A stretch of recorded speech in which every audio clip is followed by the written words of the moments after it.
మొదటి ముఖ్యమంత్రి ఏదైతే దళితుల్ని కుర్చీలో కూర్చోబెడతా అంటే శబాస్రా అనుకుంటే కొందంత ఆశపడ్డం తర మేము ఎప్పుడు కూడా ముఖ్యమంత్రి పదవిని మేము ఆశించలే.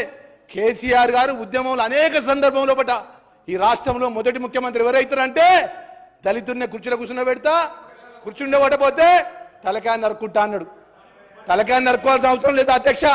ఇంకొక మాట అన్నాడు, మాకు 3 ఎకరాల భూమి ఇస్తాడు. 3 ఎకరాల భూమి లేకపోతే అధ్యక్ష, భూమి లేకపోతే నేను భూమి కుర్చేసుకొని భూమి కొనిచ్చి భూమి ఇస్తాడు అధ్యక్ష.